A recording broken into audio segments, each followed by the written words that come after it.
Hello दोस्तों, आज Friday है और इस वीक का लास्ट दिन है। फ्राइडे के दिन काफ़ी मार्केट वोलेटाइल होती है, अप एंड डाउन होती है। अगर आपने पूरे वीक बहुत अच्छा बेनिफिट और फायदा उठाया है मार्केट से, तो फिर आज के दिन आप ट्रेड बहुत ही एहतियात के साथ कीजिएगा। जोन टू जोन ट्रेड कीजिए। मैं आपको जोन दूंगा जहां से आपको बाय या सेल में बैठना है। पूरा one by one step by step discuss करेंगे। एक चीज बहुत खास है इसमें आपके लिए, मैं लेकर के आया हूं एक मैजिक जोन। मैजिक जोन क्या है? मैजिक जोन से आप ट्रेड कैसे करेंगे बहुत आसानी से। अगर आप बिगनर्स हैं, आपके समझ में नहीं आता है कि हम बाय में बैठे या सेल में बैठे, आप कंफ्यूज रहते हैं, तो मैजिक जोन आपकी इसके लिए बहुत सहायता करने वाला है। मैजिक जोन में आपको बाय करनी है, सेल करनी है, सिर्फ एक ही चीज को आपको ध्यान रखना है और आपको इधर उधर कहीं नहीं भटकना है। उससे आप बहुत आसानी से एक अच्छी ट्रेड ले सकते हैं। चलिए उस पर भी डिस्कस करेंगे। H1 में मैंने आपके लिए कुछ लेवल बहुत खास लगाए हुए हैं जहां से आज के दिन आपको बाय या सेल मिल सकती है। सबसे पहले हम चलते हैं फॉरेक्स फैक्ट्री की तरफ, देखते हैं कि फॉरेक्स फैक्ट्री में आज के दिन कौन सी ऐसी न्यूज है जो गोल्ड को काफी वोलेटाइल कर सकती है। अगर बात करें तो सबसे पहली जो न्यूज़ है वो 6 बजे है इंडिया टाइम के मुताबिक, जो कि स्टेट मैन्युफैक्चरिंग इंडेक्स का डेटा है। ये काफ़ी हाई इम्पैक्ट न्यूज़ है। और उसके बाद हाई इम्पैक्ट न्यूज़ 7:30 बजे है इंडिया टाइम के मुताबिक, जो कि कंज्यूमर सेंटीमेंट है। दो न्यूज़ हाई इम्पैक्ट हैं, बाकी लो इम्पैक्ट न्यूज़ हैं। लो इम्पैक्ट न्यूज़ तो हैं, लेकिन हाई इम्पैक्ट न्यूज़ जो है जो वो काफ़ी मार्केट में वोलेटाइल कर सकती हैं। तो ये दोनों न्यूज़ मुझे लगता है कि इन न्यूज़ को मिक्स लाया जाएगा ताकि आज के दिन गोल्ड को दोनों साइड मूव कराया जा सके और आपको कहीं ना कहीं ट्रैप किया जा सके। तो इसलिए बहुत ही ध्यान और एहतियात के साथ ट्रेड करिएगा। लेकिन मैं आपको ट्रैप नहीं होने दूंगा, क्योंकि आप एक जोन से ट्रेड करेंगे। जोन के बीच में आप बिल्कुल भी एंटर मत होइएगा। जोन मैंने आपके लिए लगा रखे हैं। सबसे पहले चलते हैं हम चार्ट की तरफ, समझने की कोशिश करते हैं, क्योंकि जानना हमारे लिए ये बहुत ज़रूरी होता है कि गोल्ड का आखिर अगला और नेक्स्ट मूव क्या है। असल में असल कहानी जो होती है छिपी हुई, वो बड़े टाइम फ्रेम में होती है, तो उसमें हमने समझने की कोशिश करनी होती है। सबसे पहले हम डे वन के चार्ट में ये देखने की कोशिश करते हैं कि डे वन का चार्ट क्या कह रहा है। देखिए, खास तौर से डे वन के चार्ट में आपने एक चीज नोट की होगी, और वो ये है कि जो ये कि बुलिश कैंडल थी उसको इस कैंडल ने इनगल्फ किया था। अगर ये जो कल, यानी कि ये जो बुलिश की जो कैंडल है, अगर ये डाउन साइड में मूव कर जाती और इस तरह से ये कैंडल बना जाती, तो एक बहुत अच्छा सेल का सिनेरियो यहाँ पर क्रिएट हो जाता। लेकिन कहीं ना कहीं इसने यहाँ पर रिजेक्शन दिया है, तो इसका मतलब ये है कि अभी तक मार्केट इसी कैंडल का रिट्रेसमेंट कर रही थी, और उसके बाद जो आज कैंडल स्टार्ट हुई है उसने इस जो ये यहाँ इनगल्फ जो क्रिएट करा है इसने, उसके लेवल को पूरा करने के लिए डाउन साइड में मूव करना स्टार्ट कर चुकी है। सिंपल सी अगर बात करें तो मार्केट इस समय डे वन के हिसाब से बेरिश है, इस बेरिश में है। और बेरिश इसलिए है क्योंकि मार्केट ने कहीं ना कहीं अपना रिजेक्शन यहाँ से दिखाना स्टार्ट कर दिया है। तो डे वन हमको ये साफ साफ इंडिकेट कर रहा है कि मार्केट डाउन साइड जानी चाहिए। लेकिन एक चीज का बड़ा विशेष ध्यान रखिएगा कि जब तक मार्केट इस डे वन इस एरिया के अपसाइड क्लोज नहीं करता, तब तक ये जहां तक मिले आपको सिर्फ और सिर्फ आपको सेल देखनी है। ये एरिया है 2182 का एरिया। जब तक डे वन 2182 के अपसाइड क्लोज नहीं करता, जितना ये अपसाइड जाए उतना आप सेल को अटेम्प्ट करेंगे। बाय से थोड़ा सा परहेज करिएगा, क्योंकि यहाँ पर डे वन ने कहीं ना कहीं रिजेक्शन दे दिया है। और खास चीज है कि ये है यहाँ पर कि जो इतने यहाँ सारे बायर्स बैठे हुए हैं, इसमें कुछ वायर एग्जिट हुए हैं, जिसकी वजह से मार्केट डाउन साइड मूव कर रही है, और कुछ सेलर्स यहाँ पर एंटर हुए हैं। लेकिन अभी बहुत बड़ी संख्या में यहाँ पर सेलर्स नहीं है, ये बात ध्यान रखिएगा।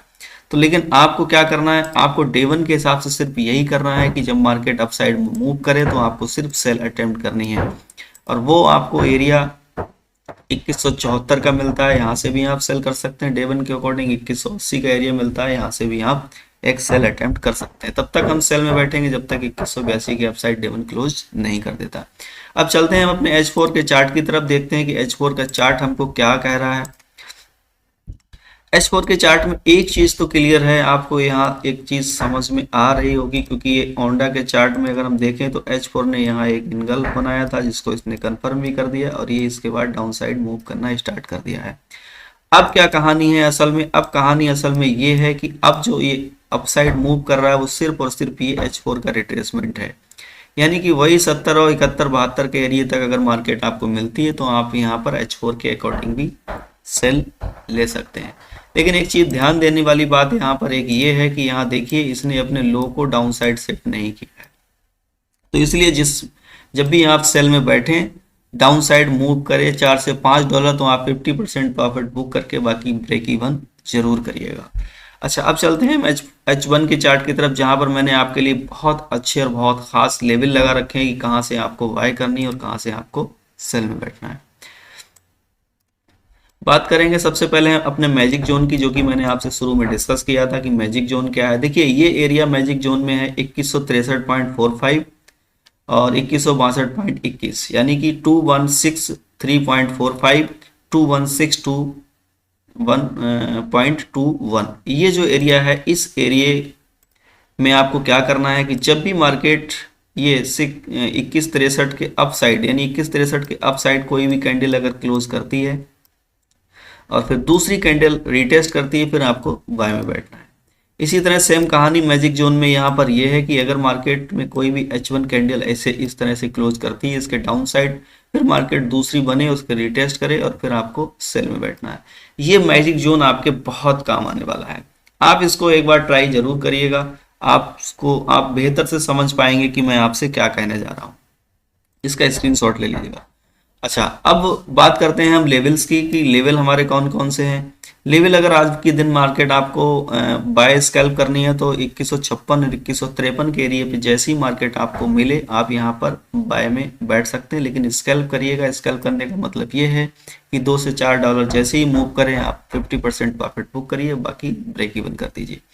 अब साइड में मार्केट अगर आपको मिले, जिस समय से इस समय मार्केट वहां से रिजेक्ट भी हुई है करीब एक डेढ़ घंटे पहले 2165 के एरिया से, यहाँ से काफी अच्छा रिजेक्शन है। ये हमने सेल जोन स्कैल्प लगा रखा है 2165 से लेकर के और ये 2172 का एरिया।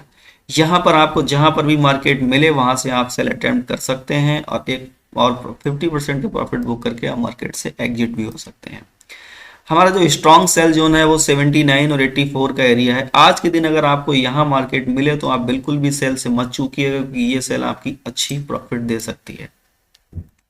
तो ये हमारे लेवल थे दोस्तों। अगर आप बिगनर हैं तो आप सिर्फ और सिर्फ मैजिक जोन पर ट्रेड करिए। डाउन साइड मार्केट क्लोज करे तो आप सेल में बैठिए, अप साइड मार्केट क्लोज करे तो आप बाय में बैठिए।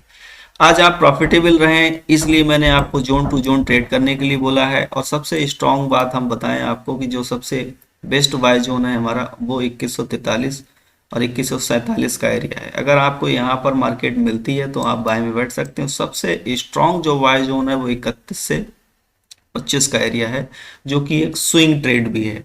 अगर आपको आज के दिन यहाँ मार्केट मिले तो बेखटक होकर के आप बाय में बैठ जाइएगा। ये आपको एक स्विंग बाय भी हो सकती है, क्योंकि मार्केट यहाँ से बहुत अच्छा रिवर्सल देगी। अच्छा, तो दोस्तों ये हमारा एक आज का एनालिसिस था। मैं उम्मीद करता हूँ कि आज का एनालिसिस हमारे आपके समझ में आया होगा। जोन टू जोन ट्रेड करिएगा, अपना रखिएगा बहुत सारा ख्याल। अल्लाह हाफिज, बेस्ट ऑफ लक।